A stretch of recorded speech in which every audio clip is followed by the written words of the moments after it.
আপনাদের সবাইকে স্বাগত জানাচ্ছি আমাদের নিয়মিত অনুষ্ঠান অনুষ্ঠিত আমরা সাম্প্রতিক বিষয় নিয়ে কথা বলি। আমরা জানি যে আজকে দেশ জুড়ে যে শঙ্কা উৎকণ্ঠা, একদিকে লং মার্চ, অন্যদিকে হরতাল অবরোধ, সব মিলিয়ে দেশের মানুষ একটি অস্থির পরিস্থিতির মধ্যেই ছিল। সেটার কিছুটা হলো আজকে এই অনুষ্ঠানগুলো, বিশেষ করে এই কর্মসূচিগুলো শেষ হওয়ার পরে কিছুটা হলো সেখান থেকে মানুষ একটু শঙ্কার জায়গাটি থেকে কিছুটা হলো মুক্তি পেয়েছে। তবে সামনের দিনগুলো কিভাবে যাবে তা নিয়ে এখনো পর্যন্ত মানুষের মধ্যে নানা প্রশ্ন আছে। বিশেষ করে সোমবারে হরতাল দিয়েছে এই হেফাজতে ইসলাম, পাশাপাশি আরও মাসব্যাপী নানা কর্মসূচি আছে। আবার 5ই মেতে ঢাকায় অবরোধের কর্মসূচি আছে। অন্যদিকে শাহবাগকে ঘিরে যে গণজাগরণ মঞ্চ, সেখানেও ব্যাপক লোক সমাগম, তারাও কিন্তু এই ইস্যুগুলো, তাদের যে দাবিগুলো নিয়ে, সেগুলো নিয়েই ব্যাপক কর্মসূচি নিয়ে এগিয়ে যাচ্ছে। পাশাপাশি আজকে দেশের মধ্যে যে এই পরিস্থিতি, তা নিয়ে আজকে কথা বলবেন দুজন অতিথি আমাদের সাথে আছেন। আমার পাশে আছেন জনাব শাহীন রেজা নূর, তিনি নির্বাহী সম্পাদক দৈনিক ইত্তেফাক। আছেন অধ্যাপক আরাফাত, শিক্ষক গবেষক। আমরা আপনার দুজনকে স্বাগত জানাচ্ছি স্টুডিওতে। আমি শাহীন রেজা নূর, আপনার কাছে একটু জানতে চাই, এই যে লং মার্চে ঘিরে একটা ব্যাপক সংখ্যার মধ্যে ছিল মানুষ, এবং এর সঙ্গে নানা আরো কর্মসূচি। আমরা জানি যে বিভিন্ন সংগঠন, বিশেষ করে ঘাতক দলা নির্মূল কমিটি, সম্মিলিত সাংস্কৃতিক জোট সহ 8টি সংগঠন, তারা একটি হরতালের কর্মসূচি দিয়েছে। আবার গণজাগরণ মঞ্চ থেকে একটি অবরোধের কর্মসূচি আছে। এখন এই সময়ে সবগুলো কর্মসূচির একটা সমাপ্তি আমরা দেখতে পাচ্ছি। তারপরে গিয়ে সংখ্যার জায়গাটি বেড়েছে না কমেছে? সংখ্যার জায়গাটি বেড়েছে, আমি কমার কোনো লক্ষণ তো নাই। তার কারণ হচ্ছে যে, প্রথম প্রশ্ন হচ্ছে, যারা আজকে এই যে হেফাজত ইসলাম, যারা এত বড় অত্যন্ত বিশাল একটি সমাবেশ তারা আয়োজন করেছে, কিন্তু এই সমাবেশের যে উদ্দেশ্য বা লং মার্চের যে উদ্দেশ্য, সেই উদ্দেশ্যটি আর গণজাগরণ মঞ্চের কিংবা নির্মূল কমিটি বা যারা আমরা হরতালের সঙ্গে যুক্ত ছিলাম, তাদের উদ্দেশ্য, এই দুটো উদ্দেশ্যের মধ্যে কিন্তু অত্যন্ত বিপরীত ধর্মিতা আছে। দুটি সম্পূর্ণভাবে দুটি ভিন্ন মাত্রা, ভিন্ন দিক, ভিন্ন প্রেক্ষিত রয়েছে। তো সে কারণে এটি কমার লক্ষণ না থাকাই স্বাভাবিক। কারণটি হচ্ছে এই যে, আমরা যখন বলছি যে বাংলাদেশ চলবে মুক্তিযুদ্ধের আদর্শ, মুক্তিযুদ্ধের এই যে চেতনা, মুক্তিযুদ্ধের যে মূল্যবোধ, এর উপরে ভিত্তি করে বাংলাদেশ চলবে, অর্থাৎ একটি অসাম্প্রদায়িক বাংলাদেশ, একটি গণতান্ত্রিক বাংলাদেশ, একটি প্রগতিবাদী বাংলাদেশ রচনাই ছিল মুক্তিযুদ্ধের মূল উদ্দেশ্য। এবং যে লক্ষ্যটিকে সামনে রেখে কিন্তু এই আন্দোলন চলছে। পাশাপাশি গণজাগরণ মঞ্চ থেকে যেটি এই যে যুদ্ধাপরাধীদের শাস্তির বিষয় এবং জামাত শিবিরের রাজনীতি নিষিদ্ধকরণের যে দাবি, এই সবগুলো মিলিয়ে আমরা যে জায়গাটি দাঁড়িয়ে আছি আর ওরা যে জায়গাটিতে দাঁড়িয়েছে, তার মধ্যে স্বাভাবিকভাবে একটি সংঘাতের ব্যাপার রয়ে যাচ্ছে। যে বিষয়টি 1971 সালে সিদ্ধান্ত হয়ে গিয়েছিল যুদ্ধের মধ্য দিয়ে, 30 লক্ষ মানুষের এই আত্মাহুতির মধ্য দিয়ে, সেই জায়গাটিতে কিন্তু আবার ফিরিয়ে আনা হয়েছে। এটা কি মীমাংসিত হয়েছিল? হয়ে গেলে তাহলে কেন 42 বছর পর আবার সেই ইস্যুটা আবার সামনে এসে মীমাংসিত হয়েছিল, এতে কোনো সন্দেহ নেই। কিন্তু 75-এ বঙ্গবন্ধুর এই নির্মম হত্যাকাণ্ডের মধ্য দিয়ে এটিকে ফিরিয়ে আনা হয়েছে। যারা তখন ক্ষমতা ছিলেন, বিশেষ করে জিয়াউর রহমান সাহেব যখন ক্ষমতা এলেন, আশেপাশে যেমন ধরুন এই যে দালাল আইন বাতিল থেকে শুরু করে মুক্তিযুদ্ধের বিরোধী কিংবা অপশক্তি যারা সেদিন পাকিস্তানের পক্ষ নিয়ে আমাদের মুক্তিযুদ্ধের বিরোধিতা করে, তাদেরকে পুনর্বাসিত উনি করলেন রাজনৈতিকভাবে, এবং তাদেরকে প্রধানমন্ত্রিত্ব দেয়া থেকে শুরু করে বিভিন্ন রকমের এই যে তারপরে গোলাম আজমের নাগরিকত্ব। এখন আপনি বলছেন প্রগতিবাদী বাংলাদেশের চিন্তা ছিল মুক্তিযুদ্ধের মধ্য দিয়ে যেটা প্রতিষ্ঠা, কিন্তু আজকে 42 বছর পর যখন আপনার যে দাবিগুলো, আপনি যদি 13 দফা দাবি দেখেন হেফাজত ইসলামের, বিশেষ করে এমন কিছু দাবি আছে যেগুলো আমাদেরকে আবার অন্ধকার যুগে ফিরে না যায়। যেমন পর্দা প্রথা করতে হবে, নারীদেরকে টেলিভিশনে হিজাব করতে হবে, কিংবা ঢাকা বিশ্ববিদ্যালয়ে করা যাবে না, একসঙ্গে নারী পুরুষ চলতে পারবে না, ভাস্কর্য নির্মাণ করা যাবে না। তা আমরা কি সেই জায়গাতে আবার পৌঁছানোর মতো অবস্থা বাংলাদেশকে চলে গেছে? না, এটি যেটি হয়েছে আসলে, এর আগে যে কথাটি আমি বলবো সেটি হলো, বাংলাদেশের যে সাংস্কৃতিক এবং ঐতিহ্যিক জায়গাটি, যার পরম্পরাগতভাবে, ইতিহাসগতভাবে যেটি বারংবার প্রতিষ্ঠিত হয়েছে, বহু সময় ইতিহাসের বিভিন্ন বাঁকে যখন এই ধরনের অবস্থা তৈরি হয়েছে, তখন কিন্তু মানুষ, যেহেতু এখানে অসাম্প্রদায়িক মানুষের, এখানে এই যে শুনো হে মানুষ ভাই, সবার উপরে মানুষ সত্য, তাহার উপরে নাই, এই বিষয়টি, কিংবা লালনের ওই যে জগৎ ভর্মিয়া দেখলাম একই মায়ের পুত, নানান বরণ গাভীরে তার একই বরণ দুধ, এই বিষয়টি কিন্তু মানুষের চেতনার স্তরে খুবই গভীরভাবে প্রতীত রয়েছে। কিন্তু 1975-এ বঙ্গবন্ধু কিলিংয়ের পর থেকে এই দেশে যে প্রতিক্রিয়াশীল ধারাটি নতুনভাবে প্রবর্তিত করার অপচেষ্টা চলেছে এবং নানান কৌশলে নানানভাবে সেখানে মানে পেশি শক্তি থেকে শুরু করে সামরিক শক্তি ইত্যাদি ইত্যাদিকে ব্যবহার করে যেটি হয়েছে তাতে এবং আমি এটিও বলবো যে আমাদের রাজনীতির ক্ষেত্রেও চর্চাগত দিকে অনুশীলনগত দিকেও আমরা কিন্তু অনেক জায়গায় আমাদের ল্যাবস রয়েছে, এই ল্যাবস রয়ে গেছে, এগুলো নতুন করে বেরোনোর সুযোগ পেয়েছে। আমি আবার আসছি আপনার কাছে অধ্যাপক আরাফাত, আমি একটু শাহিন যেন শুরুতে যে বাক্যটি বলছেন সংখ্যা বরং বেড়েছে কমেনি, কি মনে হয় কেন বাংলাদেশ আবার নতুন করে একই বিষয়ে মীমাংসিত বহু বিষয়ের আবার পুনর্বার চ্যালেঞ্জের মুখোমুখি হয়? এটা তো আসলে সিম্পলি অ্যান্সারটা হচ্ছে যে আমরা অতীতে বেশ কিছু ভুল করেছি। সবচেয়ে বড় কথা হচ্ছে ৭৫-এর ১৫ আগস্টের পরে শাহিন ভাই যেটা বললো যে পট পরিবর্তনটি ঘটলো, ঘটার পরে যে আমাদেরকে পিছন দিকে ফিরিয়ে নিয়ে যাওয়ার যে চক্রান্ত হলো, যেটা আমি বহুবার বলেছি যে জয় বাংলার যে ৭১-এর রণধ্বনির বিপরীতে জিন্দাবাদকে প্রতিষ্ঠা করা, ৭২-এর অসাম্প্রদায়িক সংবিধান মুক্তিযুদ্ধের মাধ্যমে প্রাপ্ত যে সংবিধান তার বিপরীতে প্রতিক্রিয়াশীল সংবিধানকে প্রতিষ্ঠিত করা, এই যে এইগুলোর মধ্য দিয়ে এবং মুক্তিযুদ্ধের সত্য ইতিহাসের বিপরীতে মিথ্যা এবং বিকৃত ইতিহাস এগুলো যে প্রতিষ্ঠিত করে রাষ্ট্রকে ২১ বছর ধরে দীর্ঘ ২১ বছর ধরে এই আপনার যুদ্ধাপরাধের বিচারের বিপক্ষে যুদ্ধাপরাধের ছেড়ে দেয় এবং রিহ্যাবিলিটেট করা, পুনর্বাসনের যে সংস্কৃতি চালু করা হলো, এই যে বিপরীতমুখী সবগুলি কাজ করার মধ্য দিয়ে আপনার দীর্ঘ সময় ধরে এই সমস্যাগুলি তৈরি হয়েছে বাংলাদেশে এবং এই সমস্যাটা কিন্তু একটা বড় আকারে আছে। কিন্তু যেটি হয়েছে যে বাংলাদেশের অন্তরাত্মার কথা যদি বলেন, বাংলাদেশ মুক্তিযুদ্ধের মধ্য দিয়ে বাংলাদেশের আপামর জনসাধারণ যে অসাম্প্রদায়িক চেতনার, প্রগতিশীল চেতনার, সেটা কিন্তু ৭১-এর ফয়সালা হয়েছে। কাজে জোর জবরদস্তি করে কোনো চক্রান্ত ষড়যন্ত্র করে ৭৫-এর ১৫ আগস্ট পরবর্তী সময় যে দীর্ঘ সময় ধরে যারা শাসন এবং শোষণ করেছে, সে যত যাই তারা করুক, আছে কিন্তু বাঙালি আবার ঐক্যবদ্ধ এবং এক হয়েছে এই যুদ্ধাপরাধের বিচারের দাবিকে কেন্দ্র করে।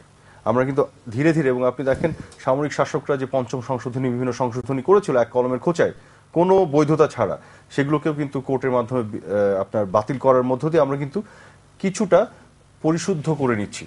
আপনাকে এখন বুঝতে হবে যে দীর্ঘ ২১ বছর ধরে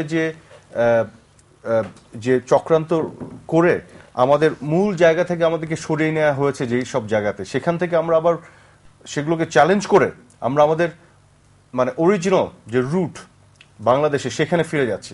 সেই ফিরে যাওয়ার প্রক্রিয়ার মধ্যে কোনো বাধা আসবে না, এই চক্রান্তকারীরা কিছু করবে না, বসে থাকবে, কোনো সংঘাত হবে না, এটা তো ভাবা যায় না, এটা তো অ্যাবনর্মাল। যে কারণে আমি বলবো এটা কিন্তু ওই প্রক্রিয়া।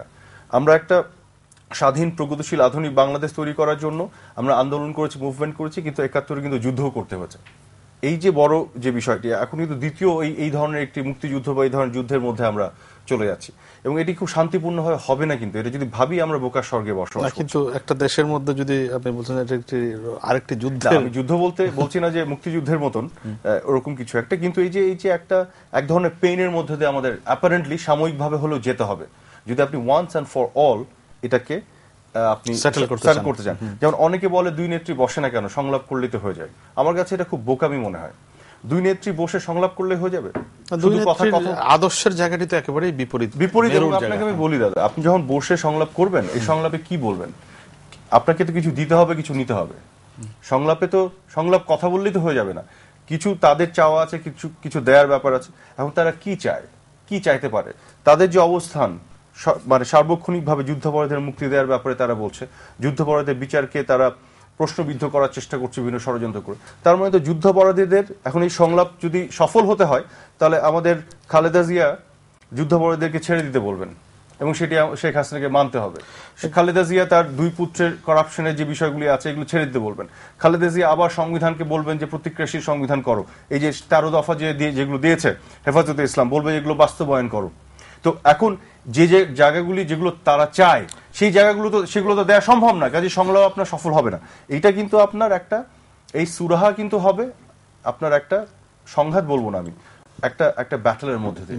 এছাড়া শাহিনার জন্য আপনি যদি যে আন্দোলনটা গড়ে উঠেছে বিশেষ করে হেফাজতে ইসলামের, সেটি নাস্তিক ব্লগার একটি মূল ফোকাস, এখন তার সাথে যুক্ত হয়ে গেছে আরো অনেকগুলো ইস্যু। এর মধ্যে আছে আমাদের নারী নীতি বাতিল করতে হবে, আমাদের শিক্ষানীতি বাতিল করতে হবে, আমাদের ইসলামী শিক্ষা বাধ্যতামূলক করতে হবে। এখন এই যে ডালপালা গজিয়ে যাচ্ছে দাবির, এখন এই বাস্তবতায় এটির কোনো মীমাংসার কোনো ব্যবস্থা আছে কিনা?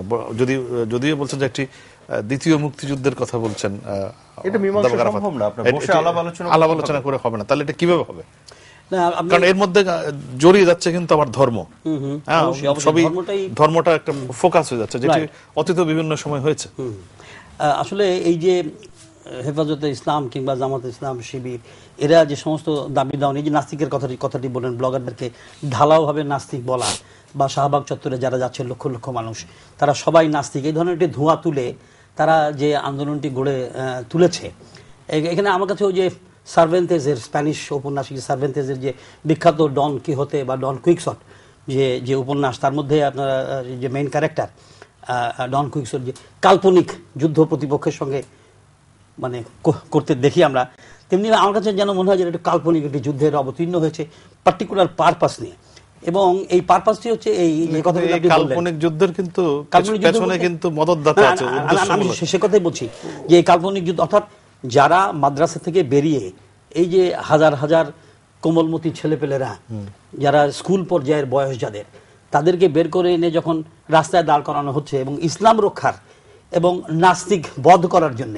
প্রথম প্রশ্নটি হচ্ছে যে কে নাস্তিক কে আস্তিক, এটি সমাধান কিংবা এর সংজ্ঞায়িত করার বিষয়টি সমাজে বা রাষ্ট্রের দায়িত্বটি কার, এটি নির্ণীত হওয়া দরকার, এক নম্বর। দ্বিতীয় কথা হচ্ছে যে ইসলাম যেখানে উদার একটি ধর্ম, আমরা রসুলুল্লাহর যে জীবন চর্চা সেদিকে যদি তাকাই, তাহলে আমরা দেখতে পাবো যে স্থৈর্য এবং জবরদস্তির কোনো অবকাশ ইসলামে রসুলুল্লাহর দিক থেকে বা ইসলামের দিক থেকে কখনোই এটি ছিল না। এই জবরদস্তি করে একজনকে মুসলমান বানানো কিংবা মুসলমানকে এই যে নাস্তিক বলা, আমরা যখন এই যে বর্তমান সরকারের প্রতি আহ্বান জানা হয়েছে তওবা করে মুসলমান হয়ে যাওয়া। সে কথা বলছি, এগুলো হচ্ছে তার মানে বোঝা যাচ্ছে কি যে এর পেছনে একটি উদ্দেশ্য রয়েছে, একটি হীন উদ্দেশ্য রয়েছে। সেই উদ্দেশ্য চরিতার্থ করার জন্য এগুলো করছে, এটা মওদুদিবাদ। এটি আমরা জানি যে পাকিস্তান, গোটা পাকিস্তান আমলে আমরা কিন্তু ইসলাম বিপন্নের জিকির শুনেছি, ইসলাম বিপন্ন হয়ে গেছে, এবং ইসলাম যে এত সহজ একটি বিষয় বা এত মানে আমি বলবো যে ভঙ্গুর একটি বিষয়, যেন মানে তাদের কাছে যে কথা বললে ইসলাম সম্পর্কে কথা বললে ইসলাম গেল, জাত গেল, ইসলাম গেল, এই ধরনের যারা বলে তারা আসলে ইসলামের কতখানি পাবন্দ সে বিষয়ে আমার যথেষ্ট। আমি একটু একটা কথা সম্বন্ধে এখানে বলতে চাই। আপনি হয়তো নিশ্চয়ই লক্ষ্য করেছেন যে ইসলাম নিয়ে আপনাদের টক শোতে কিংবা বিভিন্ন সময়ে সেমিনারে, সিম্পোজিয়ামে আজকাল আমরা অনেক মানে ইতিপূর্বে রাজনৈতিক নেতৃত্ব করেছেন কিংবা সমাজে প্রতিষ্ঠিত বিভিন্নভাবে, তাদের কাছ থেকে এমন সমস্ত বক্তব্য শুনি, ব্যক্তিগত জীবনে তাদের ইসলামের কতখানি চর্চা পরিচর্যা আছে সেগুলো আপনিও জানেন, আমরাও জানি, কিন্তু আজ ফানাফিল্লা হয়ে যাচ্ছে তারা ইসলামের জন্য। কিন্তু এটিও যে এটি অসৎ উদ্দেশ্য থেকে এসছে, এতে কোনো সন্দেহই নেই। অসৎ উদ্দেশ্যটি কি? আচ্ছা, আমি একটা জিনিস স্পষ্ট করি আপনাকে। দেখুন, গণজাগরণ মঞ্চের মূল দাবিটা কি? গণজাগরণ মঞ্চের মূল দাবি হচ্ছে যুদ্ধাপরাধীদের বিচার এবং সর্বোচ্চ শাস্তি। এই বিষয়ে তো কারো কোনো দ্বিমত থাকার কথা না, নাইও। ইভেন হেফাজতে ইসলামও কিন্তু বেশ কিছু টক শোতে বিভিন্ন জায়গায় তাদেরকে দেখেছি, তারা বলেছে যুদ্ধাপরাধীদের বিচারের বিষয়টা তাদের কোনো দ্বিমত নাই, বিরোধিতা নাই, তারাও চান। তাহলে তো এখানে ঐক্যমত আছে।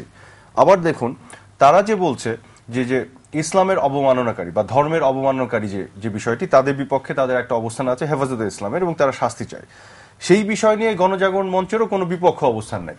গণজাগরণ মঞ্চ কিন্তু সুস্পষ্টভাবে একটা কথা বলেছে, বাংলাদেশের আইন অনুযায়ী যে কোনো ধর্মের বিপক্ষে যদি ধর্মানুভূতিতে আঘাত দেওয়া হয়, তাহলে বাংলাদেশে আইনও আছে, এটা আইনি প্রক্রিয়া, সেটা নেওয়া যেতে পারে।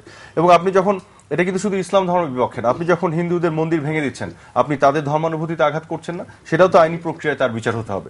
কাজে আমরা সার্বজনীনভাবে যদি দেখতে চাই, ধর্মানুভূতিতে আঘাত দেওয়া ব্যাপারে বাংলাদেশ নামক রাষ্ট্র এটাকে টলারেট করবে না। এই জন্যই বলছি যে আমি শুরুতেই বলছিলাম আপনাকে যে এই যে ধর্ম যার যার রাষ্ট্র সবার, কিংবা যার ধর্ম যার কাছে রাষ্ট্রের কি বলার আছে, এগুলো তো 80-র দশকের শেষ দিকে যখন এরশাদ সরকারের আমলে রাষ্ট্রধর্ম করা হয়, তখনই এই পরবর্তীতে 90-এর গণ অভ্যুত্থানে যে সাংস্কৃতিক এক ধরনের চেতনার বিকাশ ঘটেছিল, সেখানেও কিন্তু একটি বিকাশ ছিল, সেখানে কিন্তু এগুলো মীমাংসা হয়ে গেছিল।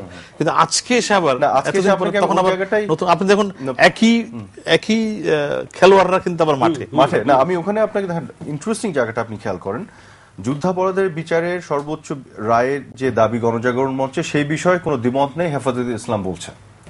আবার গণজাগরণ মঞ্চ বলছে যে ধর্মানুভূতিতে আঘাত দিলে তার ব্যাপারে যদি কোনো অ্যাকশন নেওয়া হয়, তার ব্যাপারে তাদের কোনো বিরোধিতা নেই এবং তারা এটার পক্ষে আছে। কাজে তাদেরও আবার ওখানে সহমত, মূল দাবিতে কিন্তু কোনো সংঘাত নাই। তাহলে সংঘাতটা কেন হচ্ছে আপনি বলেন? তার মানে সংঘাতটা হচ্ছে এর পেছন দিকে যে দুরভিসন্ধি, যে চক্রান্ত, সেই চক্রান্তটা কি? এখানে তৃতীয় পক্ষ হাসছে, অ্যাবসলিউটলি খেলছে। এবং আজকে আপনি বলেন বাংলাদেশে যদি সংঘাত তৈরি হয়, সেই সংঘাতের কারা লাভবান হবে? বেনিফিশিয়ারি হবে কারা? আজকে যদি একটা ডেমোক্রেটিক সিস্টেমে যদি ডায়ালগের মাধ্যমে সলিউশন হয়ে যায়, তাহলে বাংলাদেশ বেঁচে যায়।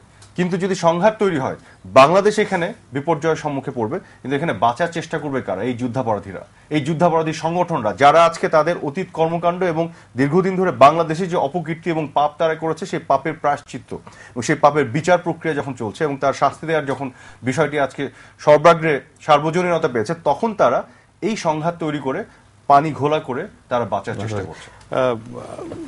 আপনার কাছে শাহিনের জন্য যে ধর্ম নিয়ে খেলোয়াড়রা আবার মাঠে, সেটা রাজনীতির অঙ্গনের হোক আর সব অঙ্গনের হোক। হ্যাঁ, বললাম তো যে আমরা তো দেখতে পাচ্ছি যে এমন ব্যক্তিদের মুখে ধর্মের এত উচ্চকিত সুর, যে যাদেরকে ব্যক্তিগত জীবনে আমরা যাদের চিনি, তাদের সঙ্গে কিন্তু ধর্ম কোনোভাবেই যায় না। অর্থাৎ ধর্মকে তারা ব্যবহার করতে চান।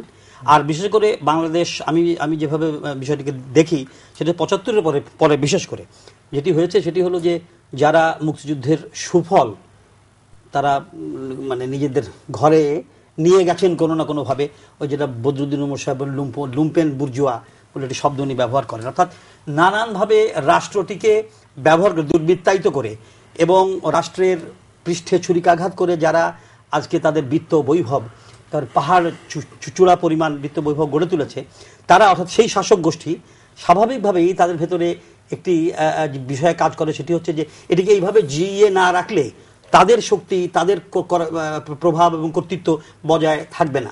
সেই কারণে তারা সবসময় কিন্তু সচেষ্ট থাকে, যখনই কোনো প্রগতিবাদী বিষয় কিংবা যখনই মুক্তিযুদ্ধের বিষয়গুলো যখন চলে আসে, কারণ মুক্তিযুদ্ধের সঙ্গে কিন্তু যে বিষয়টি আছে সেটি হলো উন্নতি, মুক্তিযুদ্ধের সঙ্গে যে বিষয় আছে সেটা হচ্ছে যে আমাদের প্রগতি, গণতন্ত্র, আমাদের সার্বিকভাবে মানুষ হিসেবে এবং স্বাধীন দেশ হিসেবে, সার্বভৌম দেশ হিসেবে নিজেদের প্রতিষ্ঠা, এই জায়গাগুলোতে তারা সবসময় চাইবে বা চায় যে এগুলোকে নড়বড়ে করে রাখতে। এই নড়বড়ে করে রাখলে ওদের কিন্তু পোয়া বারো, তার কারণ ওরা তখন এই কর্তৃত্ব বজায় রেখে এই সমাজকে শোষণ থেকে শুরু করে আরাফাত বলছিলেন যে এই পুরো ঘটনার যদি একটা প্রতিক্রিয়া, তার বেনিফিশিয়ারি কে? বেনিফিশিয়ারি নেপথ্য থেকে খেলছে বাংলাদেশে অনেক কারণে। এর আঞ্চলিক কারণ আছে, এর বৈশ্বিক কারণ আছে, এর অভ্যন্তরীণ কারণ আছে, সবকিছু মিলিয়ে কিন্তু অনেক খেলোয়াড় এখন ময়দানে সামিল। এবং আমরা জানি, বিশেষ করে আমরা যদি এই জিওপলিটিক্যাল দিকে তাকাই, তাহলে এখানে যারা পৃথিবীতে এখন ইউনিপোলার বিশ্ব বলে দাবি করা হয় এবং সেখানকার যারা মুরব্বী বা বিশেষ করে যে দেশ মুরব্বী এবং যে দেশ এখানে তার স্বার্থকে দেখতে চায়, আবার এদিকে চীন কিংবা ভারত, এই যে আঞ্চলিক দিক থেকে আবার এদিকে বা মায়ানমার, সবকিছু মিলিয়ে যে অবস্থাটি তৈরি রয়েছে, সেখানে কিন্তু প্রত্যেকের স্টেক আছে। সেই স্টেকগুলোর ক্ষেত্রে বাংলাদেশ জিওগ্রাফিক্যালি এমন জায়গায় লোকেটেড, যে কারণে সেই গুরুত্বটির জায়গায় আসলে কে মানে পানি ঘোলা করে মাছটি শিকার করতে পারবে, সেই ধরনের একটি আয়োজন চলছে। আমি খুব অবাক হই যে রাজনীতির নামে যখন বিএনপিকে, আমরা বিশেষ করে বিএনপিকে, বেগম খালেদা জিয়া যখন সিঙ্গাপুর থেকে ফিরে এলেন, এসেই উনি যে অবস্থানটি নিলেন, যে স্ট্যান্সটি উনি নিলেন, সেটা সত্যিই খুবই অবাক করা বিষয়। যে মুক্তিযুদ্ধে এই অপরাধ হয়েছে, আমি আমার পিতা হারিয়েছি, এরকম অজস্র মানুষ স্বজন হারিয়েছে, তারা বিচার দাবি করছেন। এই বিচারের দাবির পিছনে কোনো কিন্তু প্রতিহিংসার বিষয় নয়। আমরা বলছি যে এটি বেশ সভ্যতার দায়, এটা আমাদের এখানে যে অপকীর্তি হয়েছে সেটির জন্য জাতি এই দায়মুক্ত হওয়া দরকার। তাহলে আমাদের আইনের শাসন, গণতন্ত্র এবং সভ্যতা, এগুলোকে আমরা প্রতিষ্ঠিত করতে পারবো। নইলে যখনই আমরা এই ধরনের অপকীর্তি যারা করেছে তাদেরকে বিচারে সাপোর্ট করতে পারছি না, আবার অন্যান্য সমাজে বিভিন্ন রকম অপরাধ যখন সংঘটিত হচ্ছে তাদের ব্যাপারে সোচ্চার হয়ে আমরা বলছি যে না, একে শাস্তি দিতে হবে, এর মৃত্যুদণ্ড দিতে হবে বলে রাজনীতি করার জন্য সমস্ত কথা বলছি, তখন কিন্তু নৈতিকভাবে ওই দাবিটি তোলার আর কোনো অবকাশই থাকে না, কিন্তু আমরা সেগুলো করে ফিরছি। এই এক ধরনের আত্মপ্রবঞ্চনা। আমি একটু আপনার কাছে অন্য একটা বিষয়টা জানতে চাই। এই যে পুরো বিষয়টা মোকাবেলার ক্ষেত্রে সরকার এক ধরনের একটা মনে হচ্ছে একটা দ্বিধাদ্বন্দ্বের মধ্যে রয়েছে। একদিকে হচ্ছে ধর্ম নিয়ে রাজনীতি, সেটার আঘাত সামলানো, অন্যদিকে আপনি যেটি বলছিলেন একটু আগে যে তৃতীয় পক্ষের খেলা, এখানে তাদের অন্য উদ্দেশ্য নিয়ে সামনে আসা। এই জায়গায় কেউ আবার বলছেন সরকারের একটু দুর্বলতা প্রকাশ পাচ্ছে এই পুরো জিনিসটা মোকাবেলা করার ক্ষেত্রে। আমি পার্সোনালি যেটা মনে করি যে কিছু কিছু বিষয় আগে থেকে অ্যান্টিসিপেট করা উচিত ছিল, এবং আগে থেকে অ্যান্টিসিপেট করে, আগে থেকে ধারণা করে আরো কুইকলি আপনার প্রোঅ্যাক্টিভ কিছু আপনার কর্মযোগ্য চালানো উচিত ছিল, সেই জায়গাতে ক্ষেত্র বিশেষে আমি বলবো সরকার বিভিন্ন জায়গায় ব্যর্থ হয়েছে বা ব্যর্থতার পরিচয় দিয়েছে। যেমন ধরুন আপনার কি মনে হয় যে চট্টগ্রাম দিয়েই শুরু এটি, বিশেষ করে গণজাগরণ মঞ্চকে চট্টগ্রামে সমাবেশ করতে না দেওয়ার যে বিষয়, যে কোনো মূল্যে এটা যদি করা যেত তাহলে একটা, কারণ তখন থেকে তারা একটা প্রশ্রয় পেয়ে গেছে, সেটি তো একটি আছে। সেটি এবং পরবর্তী সময়ে আমরা দেখছি যে অনেকেই বলছে তাদেরকে মহাসমাবেশের অনুমতি দেওয়া হলো। এখন মহাসমাবেশের অনুমতি দিলে তারা এখন আরেক ধাপ এগিয়ে গেল আরো কিছু দাবি নিয়ে। এখন আগামী 5 তারিখে আবার আরেকটি অবরোধ। এই মোকাবেলাটি কিভাবে হবে? এটাই আমি বলছি যে অতীতে কয়েকটা ভুল হয়ে গেছে। যেমন ধরেন, যদিও চোর পালালে বুদ্ধি বাড়ে, এটা তো আমরা বলতেই পারি, এখন অনেক কনভিনিয়েন্টলি আমি এগুলো বলতে পারি, তারপরও আমি এটা বলতে চাই। যেমন আপনি সুস্পষ্টভাবে একটা জিনিস বলি আপনাকে, যে বলছে নাস্তিক ব্লগাররা। প্রথম কথা হচ্ছে যে আপনি হিন্দু না মুসলিম না বৌদ্ধ না খ্রিস্টান না নাস্তিক, এগুলো তো একটা যার যার দর্শন এবং ব্যক্তিগত ব্যাপার। সেই যে দর্শন ধারণ করবে সেটা স্বাধীনতা আমাদের সাংবিধানিকভাবে দেয়া আছে। কিন্তু যেটি আমাদের সাংবিধানিকভাবে সীমাবদ্ধ করা আছে সেটি হচ্ছে আপনি অন্য কারো ধর্মানুভূতিতে আঘাত করতে পারবেন না। কাজেই অন্য কারো ধর্মানুভূতিতে আঘাতকারী, সে ব্লগার হোক, সে শিক্ষাবিদ হোক, সে সাংবাদিক হোক, সে রাজনীতিবিদ হোক, সে আপনার ব্যবসায়ী হোক, যেই হোক, বাংলাদেশের সাংবিধানিক আইনের কাঠামোর মধ্যেই একটা আইনানুগ ব্যবস্থা নেওয়ার বিষয়টি আছে। সেটা নিয়ে কারো কোনো দ্বিমত নাই কিন্তু, এবং সরকার একটি কমিটি করে সেই প্রক্রিয়াও কিন্তু নিচ্ছে। কাজেই তারপরও এই বিষয়টিকে সামনে নিয়ে এই যে গোটা শাহবাগকে, সব ব্লগারকে যেখানে নাস্তিক বলে দেওয়া হচ্ছে, এটি নিজেই তো ধর্মবিরোধী, ইসলাম বিরোধী, এবং এটাই তো এক ধরনের ব্লাসফেমি ইন মাই অপিনিয়ন। এবং আজকে কিছু নাম উল্লেখ করে নাস্তিক বলা হচ্ছে, যাদেরকে আমি ব্যক্তিগতভাবে জানি তারা ধর্মভীরু মুসলিম। তাহলে এই যে মিথ্যাচার, কাজে এখানে কি ঘটেছে আপনাকে শ্যামলদা, আপনাকে ক্লিয়ারলি আমি বলি, যারা এই মঞ্চের নেতৃত্বে আছে তারা সত্যবাদী লোক নয়, তাদের অনেকেই, এবং সুস্পষ্টভাবে বলছি, আমি জানি যে শাহিন রেজা নূর একজন ধর্মভীরু মুসলিম, ব্যক্তিগত জীবনে আমি জানি, দেখছি। ওনার নাম নিয়ে যখন একজন বলবে যে শাহিন রেজা নূর নাস্তিক, তার মানে তার কথা তো অসত্য কথা, এটা তো আমি নিজেই জাজ করতে পারি, আমার তো অন্য কারোর কাছে যাওয়া লাগবে না। এরকম কথা যখন আসছে কিছু কিছু ব্যক্তিবর্গ ওখানে বলছেন, তার মানে তারা মিথ্যাচার করছেন। তাহলে এখন দাঁড়াচ্ছে যে মানুষগুলো ওখানে জমায়েত হয়েছে, এখানে কিন্তু অনেক মানুষ বিভ্রান্ত হয়ে এসছে, অনেক মানুষকে বিভিন্ন ধরনের বিভ্রান্তি স্বীকার করা হচ্ছে। এইখানে আমি বলছি গভর্নমেন্টের ব্যর্থতার জায়গা। গভর্নমেন্টের আরো আগে এইখানে ইনিশিয়েটিভ নেওয়া উচিত ছিল, শক্ত হাতে বিভ্রান্তগুলো দূর করা, এবং যেটি উচিত ছিল। আমি একটা একটু ধরিয়ে দিচ্ছি যে বর্তমান সরকার ক্ষমতায় আসার পরপরই যখন নারী নীতিটি নিয়ে আন্দোলনটি চাঙ্গা হওয়ার চেষ্টা, সেটা কিন্তু সরকার খুব স্ট্রংলি এটাকে করেছে, মোকাবেলা করেছে। কিন্তু এখন এসে সরকারের হয়তো শেষ বছর এটি, যে কারণে সরকার অনেকগুলো ইস্যুতে শেখি, তারপরে আছে বিরোধী দলের অন্যান্য বিষয়, আন্দোলন, যুদ্ধাপরাধের বিচার নিয়ে একটি নতুন করে পরিস্থিতি, সব মিলিয়ে এই কারণেই কি মনে হচ্ছে যে সরকার একটু সবকিছু বিবেচনা করে সিদ্ধান্ত নিতে দোদুল্যমান? একটি বিষয় তো বটেই যে তৃতীয় বিশ্বের একটি দেশ, এবং সেই দেশের সরকার তার অনেক কিছু সীমাবদ্ধতা ঘাটতি আছে, এর মধ্যে আবার অনেক ধরনের সমস্যা তৈরি হয়ে গেছে। এবং এই সমস্যা বলবো না, মানে যে সিচুয়েশনটা ওভারঅল আমরা যেটা দেখছি, রাজনৈতিক, সামাজিক, ধর্মীয় সবকিছু মিলিয়ে টিলিয়ে, তো এই জায়গার মধ্যে অবশ্যই সরকার একটু এক ধরনের সমস্যার মধ্যে তো আছেই। সেই জায়গায় তারা হয়তো কিছু ভুল করছে, ত্রুটি করছে, এগুলো হচ্ছে। বাট আমি পার্সোনালি যেটা মনে করি, রাইট অ্যাকশনটা অন দ্য রাইট টাইম নেয়ার যে বিষয়টি, সেটি তাদের মাথায় রাখতে হবে খুব প্রোঅ্যাক্টিভলি।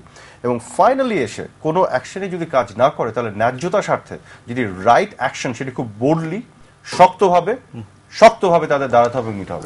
আপনার কাছে আমি একেবারে স্পেসিফিক্যালি জানতে চাই যে আজকে সরকারের যদি আমরা প্রতিক্রিয়াগুলো দেখি, তারা বলছেন যে তাদের এই হেফাজতে ইসলামের যে লং মার্চকে ঘিরে তারা যে কৌশলটি নিয়েছেন, এটির কারণেই কোনো বিশৃঙ্খল অবস্থার তৈরি হয়নি। সরকার এক ধরনের কৃতিত্ব নিতে চায়। আবার আরেক দিকে অভিযোগ আছে যে সরকার অনেক দুর্বল একটি অবস্থান থেকে তাদেরকে সমাবেশের অনুমতি দেওয়া থেকে শুরু করে যাবতীয় কাজ করছে। কোনটি আপনার বিবেচনা? গিভেন সার্কামস্টান্সে আমার কাছে যেটি মনে হচ্ছে সেটি হচ্ছে যে, প্রথম কথা হচ্ছে যে হেফাজতে ইসলাম এটি কোনো নিবন্ধিত দল নয়, আমি যতটুকু জানি। তো একটি নিবন্ধিত দল বা সংগঠন যেটি নয়, সেটির জন্য সরকারের এত মানে তাকে প্রোটেকশন দেওয়া বা শান্তিপূর্ণভাবে এটি করার ব্যাপারে, এই যে দেন দরবার ইত্যাদি ইত্যাদি, এগুলোর এত প্রয়োজন কোথায় ছিল, এটা আমার বোধগম্য নয়। এক। আর দ্বিতীয় কথাটি হচ্ছে যে তারা কিন্তু যে অঙ্গীকারগুলো করেছিল সেটি শান্তিপূর্ণ শেষ পর্যন্ত হয়নি। সন্ধ্যার দিকে তারা সমাবেশ শেষে যাওয়ার পথে তারা আবার আক্রমণ করেছে, সকালে মহাখালীতে আক্রমণ করেছে। আবার প্রধানমন্ত্রীর গ্রেফতার দাবি থেকে শুরু করে, প্রধানমন্ত্রী নিজে কিন্তু অত্যন্ত পাবন্দ মুসলমান, উনি নামাজ পড়েন, উনি কোরআন শরীফ তেলাওয়াত করেন প্রতিদিন, অথচ উনাকেও একজন নাস্তিক সাজানোর জন্য যে অপচেষ্টা, অর্থাৎ মিথ্যাচারের যে ধরনের মানে চেষ্টা অপচেষ্টা আজকে কিছু আপনি হয়তো দেখেছেন, আপনি যেহেতু একজন সাংবাদিক, আজকে কিছু সাংবাদিকদের উপরও কিন্তু সেই আক্রমণ হয়েছে, ইসলাম থেকে আক্রমণ হয়েছে বেশ কিছু। রাইট। এই জিনিসগুলি কিন্তু খুব সিগনিফিকেন্ট একদিক থেকে, সেটি হচ্ছে যে এরা আসলে কি চাইছে, একটি পরিস্থিতি সৃষ্টি করা কিন্তু এদের উদ্দেশ্য। এবং এই জায়গাটিতে যেমন আমরা মাওলানা শফি সম্পর্কে জানি, উনি এই যে কওমি মাদ্রাসার যে কমিশন প্রধানমন্ত্রী বা গভর্নমেন্ট করে দিয়েছে সেটা কিন্তু উনি চেয়ারম্যান, এবং উনি গত নির্বাচনে আমরা কাজ করেছি, গত নির্বাচনে তিনি কিন্তু জামাত কিংবা শিবির এদের বিরুদ্ধে ওনার অবস্থান ছিল, বরাবরই সেটি ছিল। মওদুদিবাদের বিরুদ্ধে ওনার অত্যন্ত স্ট্রং অবস্থান ছিল। কিন্তু আপনি মওদুদিবাদের বিরুদ্ধে অবস্থান, আজকে কিন্তু অনেকে বক্তৃতা দিয়েছে যে আমাদের শরীরে মওদুদির রক্ত আছে, এরকম বক্তা কিন্তু আছে এখানে এই হেফাজত সমাবেশে। আমি সে কথাটাই বলছি, তার মানেটা কি দাঁড়াচ্ছে? উনি একজন জয়ীফ মানুষ, 93 বছর বয়স, ওনার স্মৃতি বিভ্রম আছে, স্মৃতি অনেক সময় ধরে রাখতে পারেন না, এগুলো আমরা শুনতে পাচ্ছি, জানতে পাচ্ছি। কথাটি হচ্ছে যে ওনাকেও এরা অর্থাৎ মওদুদিবাদী যারা আছে তার কোনো না কোনোভাবে ওনাকে কিন্তু গ্রাস করে ফেলেছে বলে মনে হচ্ছে, এবং উনি হয়তো থেকে এটি মাফিয়া চক্রের মতো অবস্থায় পড়ে গেছেন কিনা। আপনি হয়তো ইউটিউবে দেখেছেন যে মওদুদিবাদীদের অনুসারী দল জামাত ইসলামের সাথে কিন্তু তাদের যে টেলিফোনে কথোপকথন, তারা যে পিছন দিক থেকে সরাসরি ভাবে ইনস্ট্রাকশন দিচ্ছে, এগুলো তো আমরা শুনতে পাচ্ছি স্পষ্টভাবে। আরেকটা জিনিস হচ্ছে যে মাদ্রাসাগুলো এমনি আমরা জানি যে অর্থের দিক থেকে কিন্তু মাদ্রাসাগুলো অধিকাংশ মাদ্রাসা কিন্তু সেরকম অর্থ নাই, তারা 20 কোটি 30 কোটি টাকা 4 কোটি টাকা। এটা কিন্তু সুস্পষ্ট একটা জিনিস বলি, সুস্পষ্ট হচ্ছে যে যখন গোটা বাংলাদেশের মানুষ জেগে উঠলো গণজাগরণ মঞ্চের মধ্য দিয়ে যুদ্ধাপরাধীদের অপরাধীদের সর্বোচ্চ শাস্তি দাবিতে, ঠিক, এবং মুক্তিযুদ্ধের চেতনাকে ফিরে আনার যে একটি গণজাগরণ, সেটার বিপক্ষে আসলে রাজনৈতিকভাবে বিএনপি একটা পর্যায়ে এসে পুরোপুরি দেউলিয়া হয়ে গেল। আর জামাত শিবির তো তারা নিষিদ্ধকরণের দ্বার প্রান্তে আছে, গোটা বাংলাদেশে আপামর জনসাধারণের যে দাবি, সেই জায়গায় এসে তারা যে রাজনীতিটা করলো, সেটা এখানে তারা সরাসরিভাবে ধর্মকে আবার বিক্রি করার জন্য ধর্মকে নিয়ে আসলো, এবং কিছু দ্য সো কল্ড আমি বলবো বিভ্রান্ত আলেম এবং কিছু মোটিভেটেড আলেমদেরকে তারা একত্রিত করলো, এবং এখানে প্রচুর টাকা তারা ডেফিনেটলি এখানে তারা দিয়েছে, এবং সেইভাবে তারা একটা নতুন প্ল্যাটফর্ম ক্রিয়েট করার চেষ্টা করলো। ধর্মভীরু বাঙালি মানে সাধারণ বাঙালি যারা আছে তাদেরকে ইনস্টিগেট করার চেষ্টা, উস্কানোর চেষ্টা, এবং শান্তিপূর্ণ বলে তারা কিন্তু অশান্তি সৃষ্টি করার চেষ্টা করছে কয়েকটা জায়গায়। কাজে এটা কিন্তু একটা অ্যাবসলিউটলি পলিটিক্যাল গেম, এটা রাজনৈতিক খেলা, এর বাইরে কিছু না। পলিটিক্যাল গেম, কিন্তু এখান থেকে মুক্তির উপায় একেবারে যদি এক মিনিটের মধ্যে যদি। আচ্ছা, এখান থেকে মুক্তির উপায় কিন্তু খুব দুরূহ, তবে মুক্তির উপায় নেই এটা আমি মনে করি না। এখানে মুক্তির উপায় অতীতে আমরা বিভিন্ন সময় দেখেছি এই ধরনের চ্যালেঞ্জগুলোকে বাংলাদেশ আমি একটা অতিক্রম করেছে, মানে 10 সেকেন্ডে, সেটা হচ্ছে এখানে মুক্তির উপায় একটা বড় জিনিস হচ্ছে এই যে মুখোশধারীদের মুখোশ উন্মোচন করে দিতে হবে জনগণের সামনে, এটি হচ্ছে প্রথম জিনিস। এবং দ্বিতীয় জিনিস, মিডিয়ার এখানে কিন্তু একটা বিশেষ মিডিয়ায় কিন্তু বিভ্রান্তি ছড়ানোর সূত্রপাত কিন্তু মিডিয়া থেকে হচ্ছে। আমি সে কথাই বলছি, মিডিয়ার কিন্তু এখানে একটা অত্যন্ত গুরুত্বপূর্ণ ভূমিকা আছে। রেসপন্সিবল জার্নালিজম এখানে অত্যন্ত প্রয়োজন এই মুহূর্তে, অর্থাৎ যারা এই বিভ্রান্তি ছড়াচ্ছে কনসাসকে ক্লিয়ার রেখে যদি মিডিয়া এগুলোকে জনসাধারণের সামনে তুলে ধরে যে আসলে এরা কারা, তাহলে কিন্তু এটা অনেকখানি পরিষ্কার হয়ে যাবে, কাজ সহজতর হবে, এটা আমি মনে করি। আর সরকারকে খুব ফার্ম হতে হবে ক্ষেত্রে। আমি একটু আবার 2 সেকেন্ডে, এরা হেফাজতে ইসলাম না, এরা হেফাজতে জামাতে ইসলাম, এন্ড হেফাজতে জামাতে ইসলাম বিএনপি, সেই জিনিসটা আমাদের এই মুখোশটা উন্মোচন করে দিতে হবে। দর্শক, সম্মানিত দুজন অতিথি বলছেন, বিশেষ করে আরাফাত বলছেন শুরুতে মুখোশ উন্মোচন করা, এবং সবশেষে জনাব শাহীন রেজা নূরও বলছিলেন যে মিডিয়ার একটি অত্যন্ত গুরুত্বপূর্ণ ভূমিকা আছে এখানে।